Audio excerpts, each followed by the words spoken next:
Never again do I want to have a feeling like I did that day. Like I never want to be cash poor. I got to manage my cash flow and I got to limit my risk. Get educated on current and forecasted market trends and valuable insight on real estate related topics from accredited experts, giving you a competitive edge in the industry. Sign up for the next Agent Ignite session at theruthteam.com/events. This is your daily real estate syndication show. I'm your host, Whitney Sewell. Today, our guest, Javier Hinojo. Javier has an amazing story. He's an experienced investor in numerous states, but his story is incredible. What he created and some of the hardships that he's going to express to you today. I know we're going to motivate you to keep going. It was just difficult for me to even think about one of the things specifically that he had to go through. But he built this business, a real estate business, and he had desires of going much higher. And then he said, you know what? There's a better way. And he completely pivots, does something completely different in real estate, though, and has done so well with it. And I hope you'll listen to the end because he's going to share numerous things around. He's purchased more than 130 properties just in the last 5 years alone, and all value add. And he was inducted into the Rich Dad, Poor Dad Hall of Fame host. But anyway, he has done some amazing stuff. I love how he built a team and he has automated so much as far as finding deals. He's become very good at finding truly off-market leads. And he's going to go through how he has created 50 to 60 leads a week. Of a true off-market deals and different ways he's using those leads and buying some and wholesaling some of those, but syndicating large deals and finding them by this team that he's created to find these deals. So I know you're going to learn a lot and you're going to be motivated and inspired by Javier's story. Javier, welcome to the show. I'm honored to have you on, especially just learning a little more about your background and your path to real estate success. Right? 75 million from 32 cents. It was just an incredible story. So I'm looking forward to hearing more about that. I know the listeners are going to be encouraged and learn a lot from you today as well. But let's jump right into that. I would love to hear a little more about that story and for you to be able to share that with listeners and encourage them. Well, I appreciate you having me on the show. Definitely enjoy the show. So I'm glad to be here. Thank you very much. Yeah, we'll start with that. I've been in real estate for about 6 years. And I started buying houses, fixing them, and selling them. So roughly around 2017, I had a whole bunch of flips going. And it was like feast or famine, right? Either I was selling a whole bunch, making a whole bunch of money, or I had a whole bunch of projects, eating a lot of money, right? So I got, most businesses fail because of cash flow, not because they have a good business, but it's because they ran out of cash. So it was New Year's Day, 2017, and I had 32 cents in my bank account. I had a couple of closings that got pushed. I had to pay a whole bunch of bills. I had to pay my rent. And New Year's Day, I actually driving back home. I turned around, I stopped at the ATM and I looked at my kids. They were in the back seat. My wife was in the passenger seat. And I asked my kids, my 3 kids for their Christmas money so I can put in the ATM so I can pay my rent. So that was probably the lowest point. And I almost quit that night. But, I'm like, hey, let's just keep going, right? And then just one positive thing after another positive thing. And I was able to get out of that. And it was definitely very interesting. But after we got through that section of my life, later that year, I got nominated for the Rich Dad, Poor Dad Hall of Fame. So I got that award in 2018. And then in 2019, I switched to multifamily. There's the big picture for you. Yeah, that's incredible. And there's a few things I want to go into there. You were flipping a bunch of homes, but you ran out of cash flow. You ran out of liquidity, right? For sure. To the point you're asking your kids for their Christmas money. I just think, it gives me chills a little bit thinking about that, like that situation, right? And I just admire your willingness or ability to keep going, right? In that moment, you didn't quit. As tempting as that would be, at that moment. Where do you think that came from? Like what, as far as the ability to keep driving forward in that situation, right? You could have easily just quit, and like many unfortunately do. What was that? Listen, I'll tell you what. For me, it was that's the closest I ever came to quitting, right? The closest I ever came to crying in real estate. I've never cried in real estate, not yet, but hopefully when I cry, it'll be tears of joy. But I thought to myself, you get all these negative thoughts, right? Like, I mean, I'm a very positive person. I'm thinking about have the right mentality, and all this junk just started coming in my head, right? It's 2 a.m. Don't be up at 2 a.m. feeling sorry for yourself. It's not the best time to feel sorry for yourself at 2 a.m. Okay. And I said, you know what? I told myself, suck it up. And this is what hit me. I said, the price is too great to quit, right? That's the only thing I kept telling myself. The price is just too great. It's huge, right? The cost, right? It's just, don't quit. It's not worth quitting, and it's easier said than done because, you still open my bank account. I had, less than, not a lot of money in there. So, you got to psych yourself out of that, right? And just keep doing, just moving forward. But the price was too great to quit. What helped you to turn that around next? So what were maybe an event or a couple of things that helped you to, start going the other direction? Yeah. So, a couple of weeks later, I got a cash offer on a property. Hey, we need to close quick. I guess another buyer, something happened with his contract fell through with it removed. I don't know the whole story, but the guy's like, hey, they'll close in like 10 days, 2 weeks. I'm like, sold, right? And pretty much for my asking price. So that right there just brought in, like 50, 60K, like just one shot. Like, oh, that was just like, I've never been so happy for 50, 60K in my life. It felt like $60 million, You could breathe, right? Yeah, I could definitely breathe. Now it just gave me enough room. And I said, never again. That was my next thought. Never again do I want to have a feeling like I did that day. Like I never want to be cash poor. I got to manage my cash flow and I got to limit my risk. And your kids were thankful to get their Christmas money back. They were smaller, right? So I think my oldest was like 15 or 16 and I had like a 12 and like a 7-year-old at a time. So you know what? They they remember it, but for them, it was like, yeah, whatever, like not a big deal. But having my wife next to me, oh, that was tough, right? She just sat there and she was quiet, but man, that hurt. What a growing time though for your whole family. I love looking back on a few similar things that happened in our family just during the tough times of getting a business started, right? And it's just amazing to be able to talk about that now with our kids and involve them and them to see that, hey, it didn't happen just overnight, right? So I love you. I love that you shared that and just being so transparent about that. I think it's so helpful for all of us to be able to think through that and see that, hey, we can keep going and make it happen. And so you switched to multifamily in 2018. Why and how, and talk about that a little bit. Well, in 2018, I was at the pinnacle of flipping houses, and I was at an event, and somebody said, "Hey, I used to flip houses." He's like, "Buy an apartment building; it'll change your life." I'm like, "All right, whatever." Later on, I find out that same person that I spoke to that day was in the same stage as me, getting an award. I'm like, "Okay, I'll listen to this guy." So I'm a little slow, so it took me like a year, right? So that was like in October 2018. And then in October, September of 2019, that's when I decided to make the change. I had joined a mastermind. I was flipping 50 houses a year and I wanted to flip 200.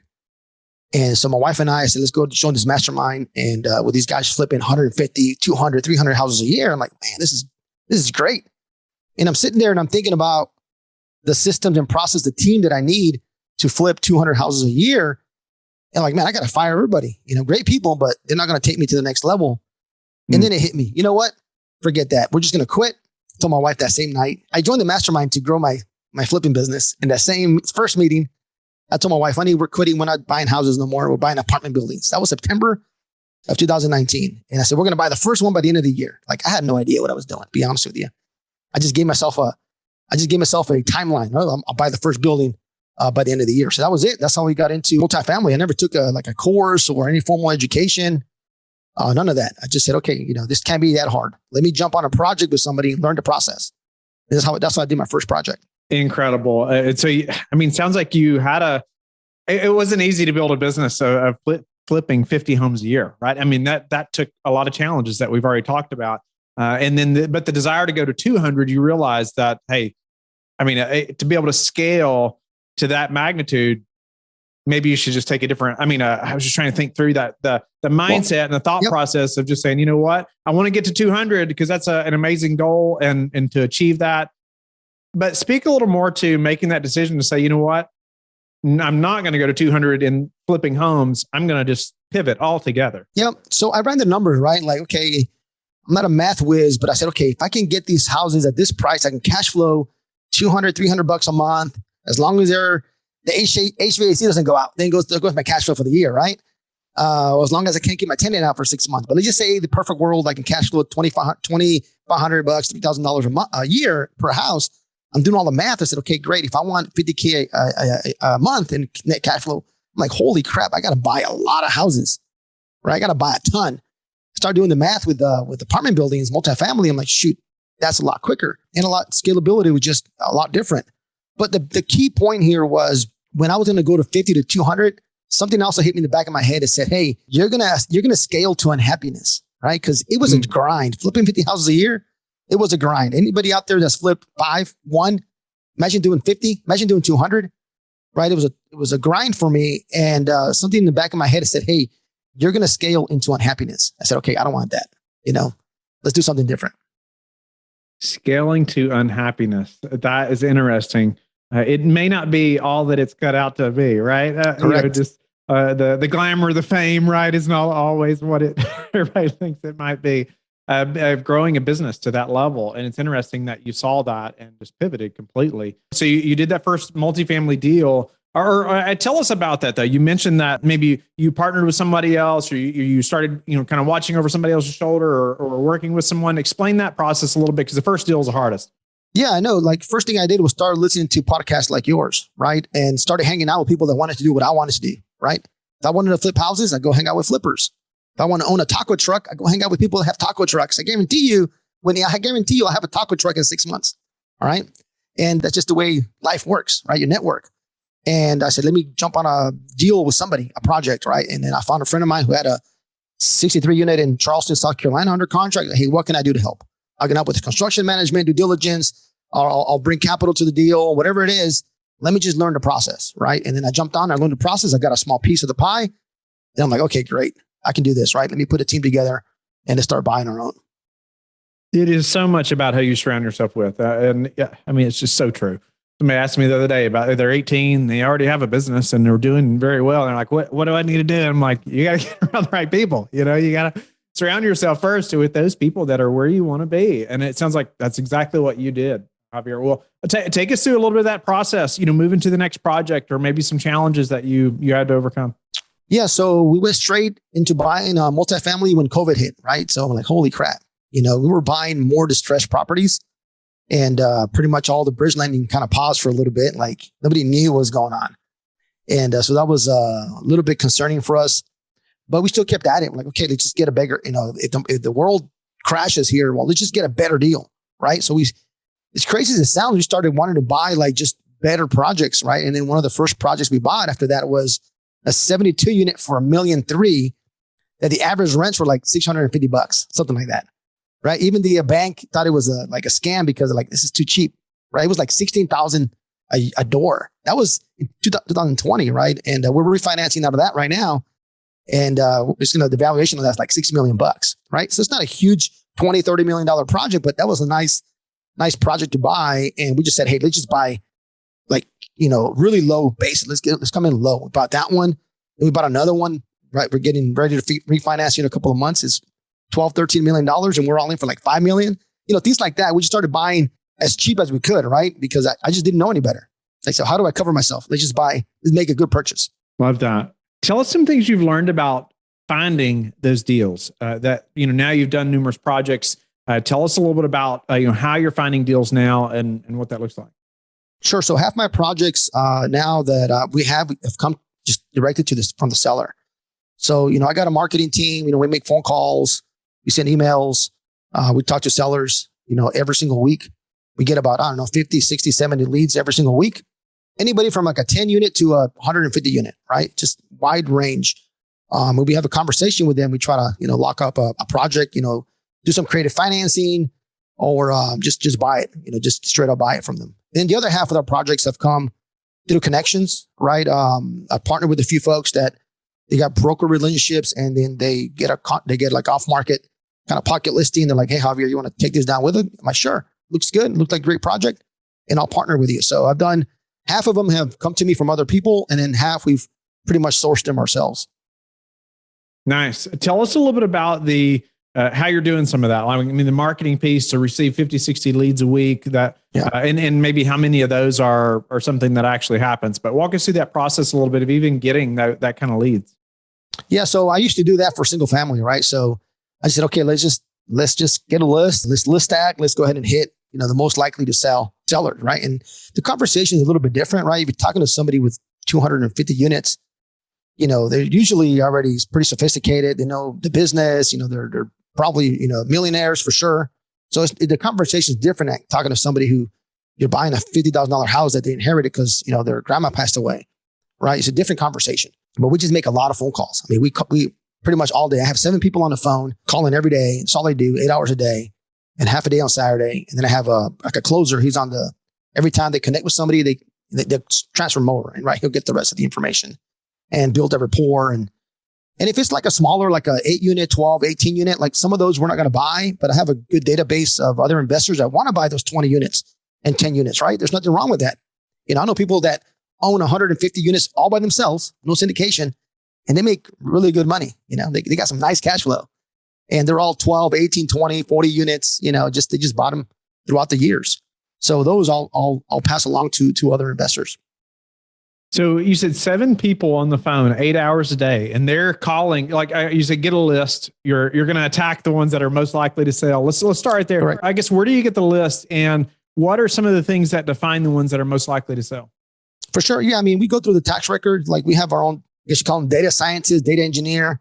And we go and we pull everything you can do from tax records. You can put it from CoStar. We have CoStar. You can get, lists from anywhere. You can just Google property list, and there'll be all kinds of companies out there that'll sell you a list, right? For as cheap as like 5 cents a list, a number to like a couple of dollars per number, right? So it can get pretty expensive, right? If you order, 100,000, at 10 cents, that's 10 grand, right? 100,000 at 25 cents, that's 25 grand, right? So, it can get pretty expensive. So we do a lot of it in-house. And once they come in, we look, for, the typical stuff like, hey, when is their mortgage expired? Like when is a mortgage due, right? If the mortgage is due in the next 2 years, trust me, we're calling them because they got to do something, either refinance or sell or 1031 or whatever they're going to do. So those are a little bit easier ones because they're already in the back of their mind. They're like, hey, I need to start planning to sell. Hey guys, it's Whitney. I wanted to take some time to introduce you to my good friends over at PassiveInvesting.com. They're a national private equity real estate firm based out of the Carolinas. They focus on acquiring institutional quality apartments and self-storage facilities. They do this with private accredited investor funds. They have a portfolio of over $700 million in assets and control over $250 million in equity from their investors. PassiveInvesting.com makes it easy for you to start investing in real estate without all the hassles. They even have an average 62% repeat investor rate in each offering they put together. They even have a real estate debt fund that offers hard money loans to local fix and flippers across the U.S., which currently has a 0% default rate. To help you learn more, they've put together a free passive investor guide that outlines the 7 red flags for passive apartment and self-storage investing. Visit PassiveInvesting.com/red flags to download the PDF now. That's PassiveInvesting.com/red flags. So are you mailing these people as well? Or is that like, no, we're just calling them? Right, yeah, we'll send some mail as well, but right now we're just calling them. It's the cheapest way. Right now, it's cheap to just call. Okay, it's 7 people on the phone, 8 hours a day. Like, how many calls are they making daily? I mean, roughly. I think we're getting. We just had our meeting a couple of minutes ago. I forgot the number, but it's a lot. That's all I can tell you. We do thousands and thousands of calls a month, not tens of thousands. That's awesome. So they're calling tens of thousands of people. And then if it's a warm lead, they're transferring them to your guy you call a closer. Correct. Yep. He'll get in there, build rapport, and get more information. Try to get a price out of them, and they just built that relationship, right? Because the biggest thing is a follow up, right? You're not going to get the deal. Somebody just talking to you over the phone. No, but once you're 7, 8, 9, 10 times on the phone, you feel like you know that person, right? And some of these take a year to get under contract. As crazy as it sounds, but some of these take a year. Some of these take a week. Just got to follow up. Got to have a good system. Yeah, love that. How do you track that? So we have a CRM. We started with Podio because it's free, and now we're migrating over to Salesforce, not just for our CRM, but just for our company, HR and everything else that we do, our email blasts, things like that. Yeah. No, I've heard nothing but great things about Salesforce. That was definitely one we considered, when we were making that decision, and may still in the future at some point. But you mentioned having to have a system, no doubt about it. I love the thought behind all the processes. I mean, you got this team of people that are just banging these calls out, and then you have a follow-up process. And you talked about how follow-up is key. And even, hey, this may take a year. It may take a year and it may take so many contacts or connections, of those phone calls before then something else happens in that person's life, right? Now they need to sell. Maybe they didn't need to sell when you first talked to them, right? Correct. Yeah, for sure. So we're kind of like what the brokers do, right? The brokers have this relationship with these people for 20 years. Like the dad had the relationship with new owners. The broker's dad had a relationship with the new owner's dad, right? Now they pass it along to their kids. And that's why these brokers get all these projects, right? Because they just on the phone and they know everything about every seller. So say, hey, if I can do that, and I can get straight to the seller. I mean, sure, go through brokers. They do all the work. And I tell everybody right now, it's another business, guys. It's a sales and marketing business. Trying to get off market properties is a totally separate business. And you got to treat it like a business, right? If you don't have the bandwidth for that, just go straight to brokers, right? Nothing wrong with that. They get you some good projects as well. But, we build this relationship, especially if it's all automated, right? Where they automatically get a Christmas card, they automatically get a birthday card, they automatically get something for whatever, Mother's Day, Father's Day, they get a text, they get an email. Like it's automated. So I don't really have somebody there calling them every single second, but it'll be automated for the next 20 years, right? And at some point when they go and they want to sell, they're like, hey, Javier he's been calling me for 10 years, or his people have been calling me or emailing me, sending me letters for the last 10 years. Guess what? One of those times they're going to call us back. Okay, you've caught my attention now too. How do you automate something like birthday cards or Mother's Day cards, those things? Oh, so we got a software engineer, or I don't know what the hell he's called, but he does all that for us. We got him on staff. So it's just automate everything, right? Just put it into a CRM. And I'm not an engineer guy or a tech guy, but you can do it. You can definitely do it. Yeah. Yeah. So ultimately you have somebody on the team that's managing that. Yeah, which I'm trying to get him to text my wife, like every 2-3 days. Hey, honey, I love you. You look pretty today. Things like that, right? So I don't have to do it, even though I mean it, right? I mean it, but I have to, automate that part too. Text my kids saying, hey, have a good day at school. You come home and your wife's saying thank you, and you're like, oh, you're welcome. Yeah. Automate it to order her flowers automatically. There things you like go. that, right? Yeah. So. Yeah. No, that's incredible. I love the automation behind that too. And all those personal touches, right? Like you said, birthday cards, Mother's Day cards, all those things, are so important. And we're seeing that as well. I mean, we send thank you cards and handwritten cards for all these things.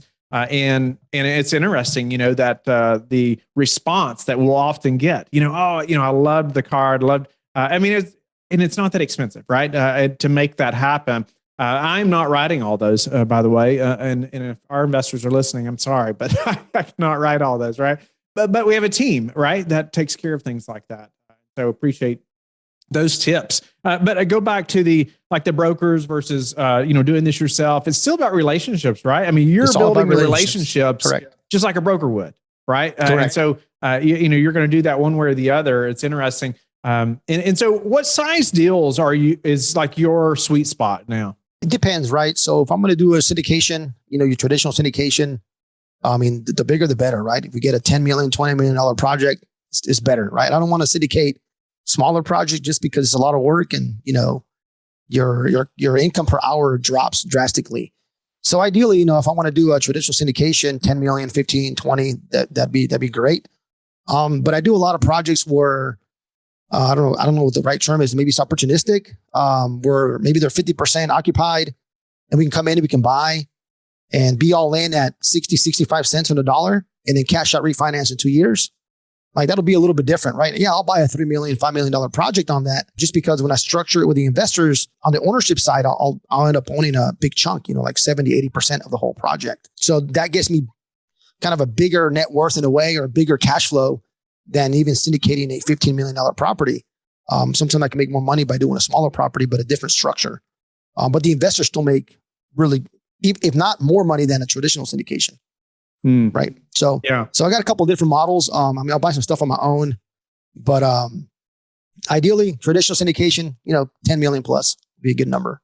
Yeah. Wow. No, that's incredible that you still see opportunities though that are, Yep. You're getting all this deal flow too that you've created from this really marketing machine that you've built, right? Where it's just neat that you're flexible. You're open to that $10 Yep. and $20 million deal, but but you even have avenues. And I wanted to come back to what you said earlier. It's like these other smaller projects. Maybe you don't technically want to buy, but you have other avenues to guys who do want to buy those For as sure. well. I got a pretty good email list, and we'll sell some of those contracts to some other investors. Pretty good deals too, by the way. Yeah, that's awesome. So what about Javier? If you had to look back, what would you have done differently? Thinking back to the way you scaled a flipping business to where you wanted to take that, but then pivoting. How would you have done this? Or would you have done it differently far as your path to large multifamily? Yeah, I think I would have started networking sooner, right? And not just networking, but building more relationships, more meaningful relationships with people who have the same vision, same mentality, are kind of going the same, we're on the same journey. When I started flipping houses, I did it pretty much all on my own. Like I just, let's go. And I was just working, right? I didn't network. I didn't do anything. I just worked. So I think I would have started just networking a lot quicker, right? That goes for anything. If you want to go start flipping businesses, right? Start networking with people that flip businesses and create relationships, not just connect in networking, but actually build a few meaningful relationships. Yeah, those relationships, no doubt. Earlier, the better that you're doing that. What about Javier? Do you have any predictions for the just real estate market over the next 6 to 12 months, or anything you're planning for? As far as predictions, I know the interest rates are going up, so you got to account for that when you go back. When you're going to resell your property, but along, your income goes up as well, right? You can just go with inflation. But as far as predictions, I think we're still going to be at a hot market as long as the interest rates don't go too high too quickly. I think there'll still be for sure, it's a seller's market. I can tell you that. Definitely a seller's market. What about when you're buying these projects? How do you like to prepare for a downturn? Or so, I know none of us have that crystal ball, and it's hard to make those predictions. But I love to hear what do you think about that? How do you think about when you're moving into another project, something like that happens? There's some kind of downturn and the bowlers go out as well. Like how do you prepare for that? All right. So part of our plan, or what I try to do, is try to have a 3 to 6 months, be able to pay my mortgage on each property, right? Either if I partner with somebody, we got to make sure they have enough capital. Either on my own, or if I partner with somebody else, or there's 2 or 3 GPs, that we have enough capital to carry this in case, there's something happens, right? So we don't have to, ask investors for money. That's number one.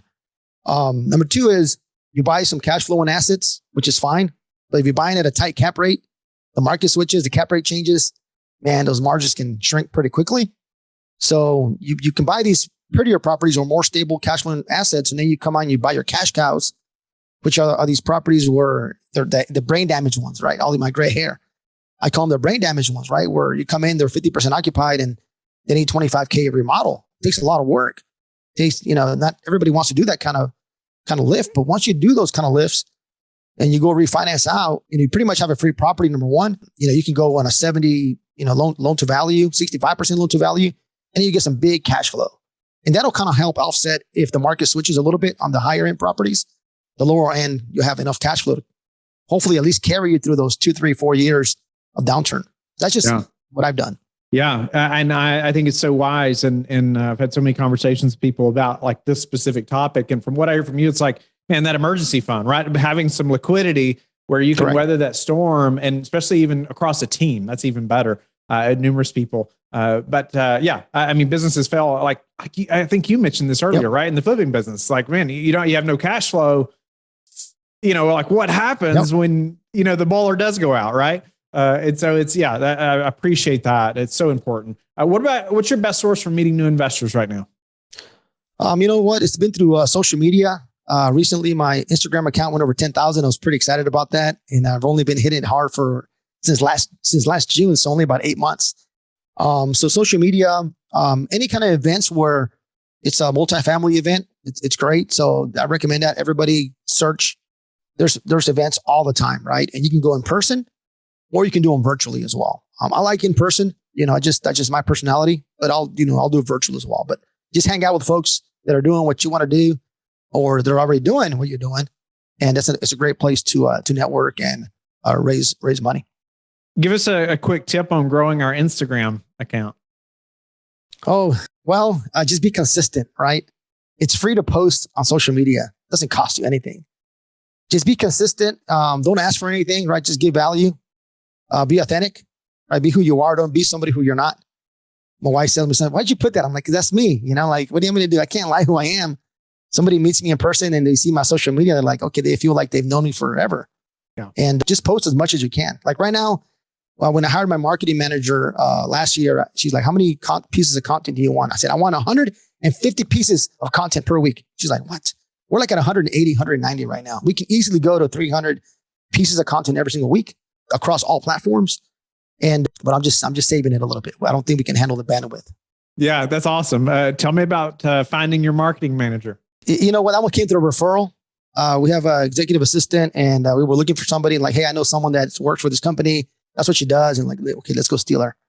Right. So we grabbed her and it was like, let's go and make her a job, make her an offer. And awesome. She's done a great job. That's awesome. Tell me some daily habits that you're disciplined about, Javier, that's helped you achieve this level of success. So what do I have back here? Oh, my book is not back there.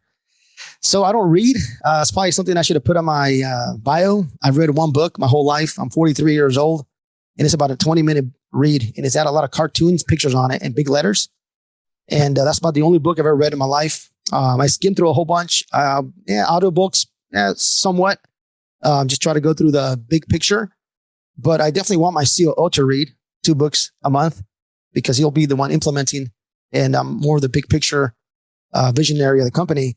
So one thing I don't do is I don't read. I should probably change that, but it's worked out fine so far. As far as habits, man, I'll be the worst person. I don't meditate. I don't have daily habits. I have a schedule, but I don't have routines. So any coaches out there, life coaches that are listening to this are like, oh man, you're a project. I go, yeah, I'm a project. So there's 2 things that I know that I'm good at. So number 1 is I've been married 24 years, so I love my wife. And number 2 is I like to do business. I like to make money. And I'm good at both of those, I think. Good. Well, I'm glad you're especially good at the first one, right? Happy wife, happy life, right? For sure. How do you like to give back? Oh, I like to give back. When I do my social media, a lot of people ask me questions and I go back and I'll answer those questions or I'll send back a video reply with a particular question. So I love to do that as far as giving back. I did a Teen Millionaire Challenge last July where I got like 19 teenagers. They came out to my office and then I trained them how to buy multifamily. And then they went out and they're looking for deals. I mean, these 16-year-old kids, 17-year-old kids can't send an LOI because you got to be 18, but they're making offers on $15 million properties, talking to brokers all over the country. It's been amazing to see these kids coming in from all kinds of backgrounds from, one of the kids showed up here. He didn't have enough money for gas to go back home. Right. And a couple of the kids in the program, their parents are worth like $75 million, $80 million, whatever it is. So all range, wide range of kids. And so we got them in a program. We called it the Teen Millionaire Challenge. And the goal is for them to make $1 million or be net worth $1 million, right? As teenagers. So that's been one way to give back with my good friend, Tim Mai, and my good friend, Robert Allen. They're the ones with the idea and they found me to be the coach, the kid's mentor and coach.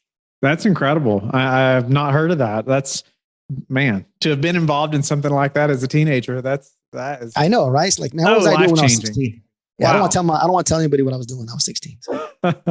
Javier, it's been a pleasure to get to meet you and have you on the show and just really hear your story. I think it's so encouraging to so many. I mean, even from asking your children for their Christmas money to the point of growing that business to where it's like, okay, we want to go to this like massive other level, but realizing that, nope, you know what? We're just going to quit now and pivot altogether and making it happen. I just congratulations to you and your success and not quitting, right? Like so many do. When times are that tough, you did not. And I love that story of just, man, they're pursuing it and just keeping on. Right. And I meant to say, appreciate your service. You were in the Army. And I think I contribute some of that, like that never give up mentality, I call it, to the military and time overseas and whatnot and law enforcement. And so I bet you would probably as well. Yes, I would. But again, grateful to meet you. Tell the listeners how they can get in touch with you and learn more about you. Well, thank you so much for having me on the show. It's been a blast. You can follow me on Instagram. You can just go to my website. It's Javier Hinojo. My first name, Javier, Javier. Last name is Hinojo. JavierHinojo.com. And all my social media links are there. My YouTube channel, Twitter, whatever. Only thing I don't have on there is I don't have a My Fans Only page. I don't have one of those. So you don't have to worry about that. Thank you for being a loyal listener of the show. Please subscribe and share it with your friends. We want to help you become the passive investor you've always wanted to become, but also the operator you've always wanted to become. We want to be the number one resource for your real estate investing journey. But go to lifebridgecapital.com where you can start investing in real estate today.